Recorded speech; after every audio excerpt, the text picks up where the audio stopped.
Good afternoon, my friends. I'm very excited to come before you today, this Saturday, I believe it's October 2nd, and today is an 8 day, and 8 represents power, infinity, executive leadership, infinite timelines. So today is a power day. There's so much that is possible today. So many things that can happen today if you have the right mindset and if you're ready to receive it and you believe that it can be done.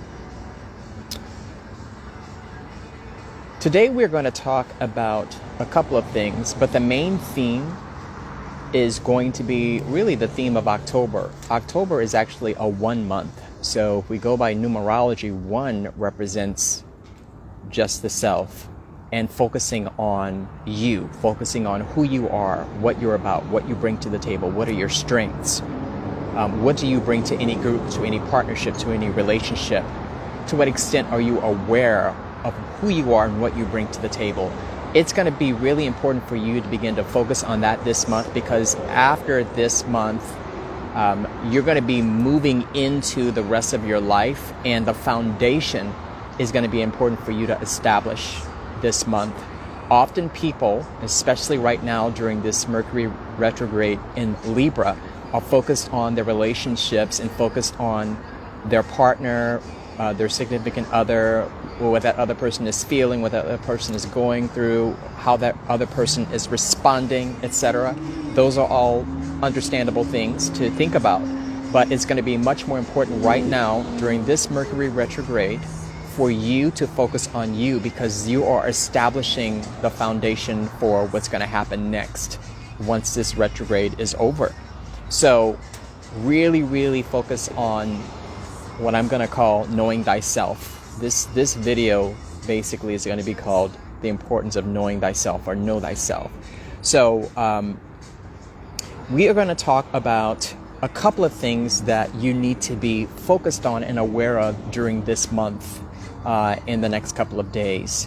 And I'm going to go over a couple of the topics that I've covered in previous lives so that they are at the forefront of your mind, okay? The really importance of learning to love your shadow, learning to love the aspects of yourself that you had swept under the rug, that you were not proud of, that you were ashamed of, that you felt were not fit for public consumption or view.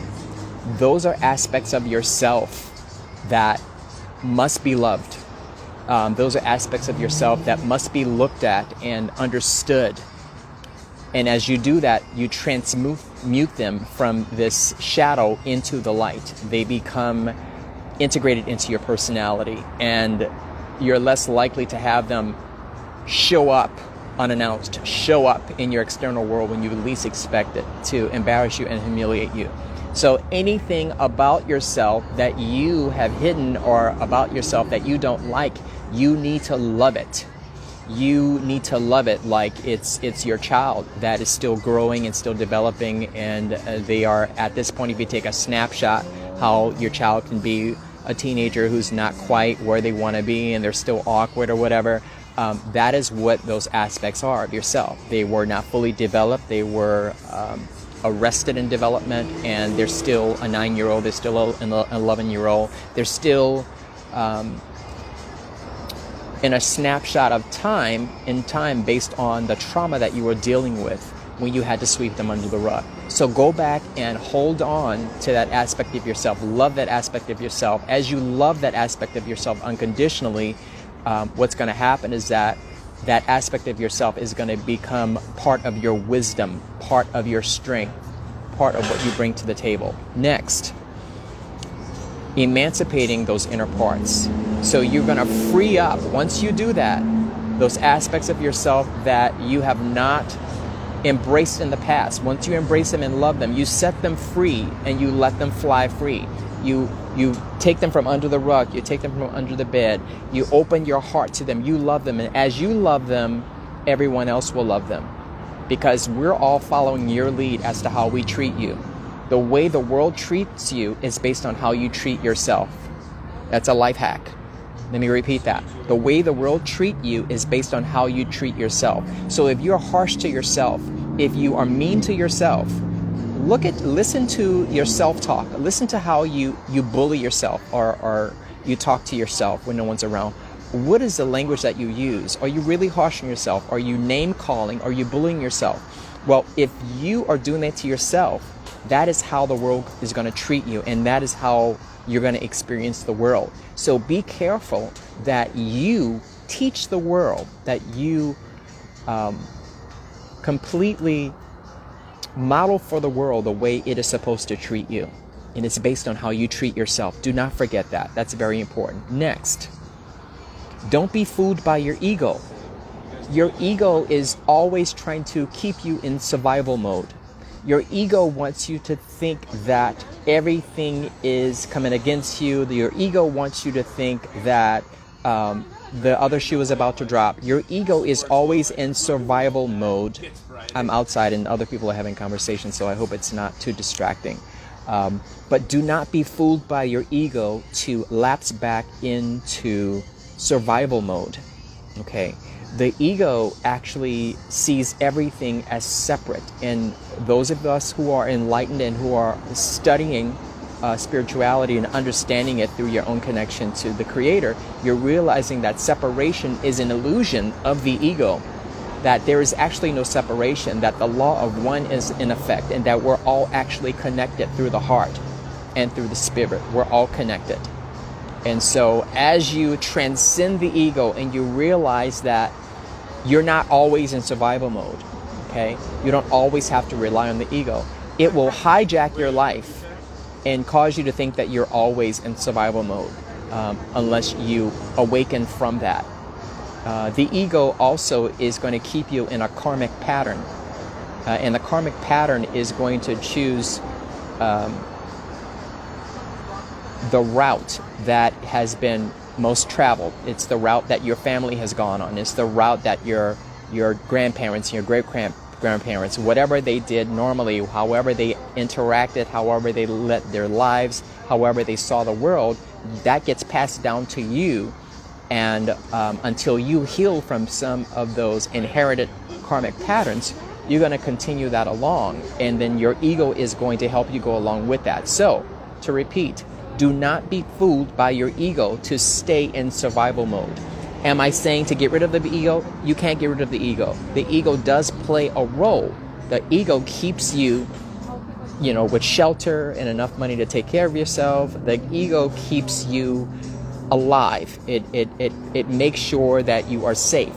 But your whole life and your whole day, 24/7, should not be spent on survival mode. Because if you expend all your energy on surviving, then you don't have enough energy for creating. You don't have enough energy for creating and becoming and unfolding into the amazing person that you are going to be. So make sure that you don't let your ego hijack your life by convincing you that you need to be in survival mode 24/7. Okay? What's up, my wonderful, wonderful friend, Jonelle? So awesome to see you. Every time I see you, I'm happy. Hope you're doing awesomely. Next, this is another thing, and I think this is really, really important. Everyone in your life, those people that are closest to you, those people in your close orbit that are orbiting around you, that you see on a daily or weekly basis, those people are there teaching you something about yourself that you would otherwise not know. They are covering your blind spots for you. They are merely spiritual beings that are shining the light on you. They are different aspects of you, different facets of your spiritual personality, your spiritual architecture. They're showing you different views of yourself that you can't see alone. And so what they show you is not going to always be something that's pretty. And you're not going to always be happy with what you see, hence getting triggered. When you get triggered, you should just be thankful, because whenever you get triggered, that lets you know that there's an area that you need to get healing in. And it's going to be those closest people to you typically that are going to show you those areas. So we need to stop personalizing our interactions with them and start realizing, as you move to that higher level of awareness, start realizing that those people that you're in contact with constantly, they are showing you, they are teaching you. They don't know they're teaching you anything. It's not any of their business what they're teaching you. But as you become more aware, you realize, this person is showing me this aspect of my personality, this part of my personality that I really like. They're showing me that, and it's confirming that, yeah, I got it together. This person is showing me this aspect of my personality that I have not cultivated, that I would like to. I admire them. I look up to them. They have this thing that I think I don't have, but the fact that they're resonating with me and they're in my life lets me know that I do have that. And if I want more of that, bye-bye, talk to you later. If I do want more of that, all I have to do is cultivate that aspect of myself. And then there are people that show you things that you don't like, that you really do not like. Well, that's an aspect of yourself that you do have and exhibit. And if you don't want to see that person, if you don't want to have that person in your life anymore, then you have to adjust that self, in that part of yourself inside. You have to make an adjustment so that you're no longer manifesting that aspect of yourself, and then that person will fall away because there's nothing else to show you, because you already know it's there. And then when you change it and it's no longer there, then they're no longer needed. So we don't need to detox people from our lives by getting rid of them. We detox people from our lives by getting rid of that part of us that we are finding is toxic. And once that has been healed, then that person is going to go away. That's how that happens. You have to heal yourself. So I said earlier that it's really, really important this month to know thyself. And so I'm going to demonstrate that for you today. And these are the things you need to really know about yourself. So for example, who are you? I'm not asking what you do for a living, okay? While that's important, that's not going to be important right now. The question is, who are you? That means, what are you doing? Who are you being, even when you're not getting paid, even when you're not on the clock, even when you're not trying to make money? What are you always being? Who are you always being? What are you always doing consistently? Okay? So I'm going to introduce myself. I am a lifestyle and relationship shaman. That's who I is. That's who I am. And my tools that I use are, I use astrology, I use numerology, I use my intuition, or some people will call that claircognizance. I use my insight, which would be called clairvoyance, to help individuals heal in the physical bodies, in their spiritual bodies, in their relationships with others, in their relationships with themselves. That is who I am. That is what I'm always doing. I've been doing that since I was 5 years old. So this is who I am. I don't always make money that way, but I do often. But that's who I am. And so it's up to you to know who you are. What do you bring to the table? What are your strengths? What is the most important thing to you? The most important thing to me that I'm realizing is peace.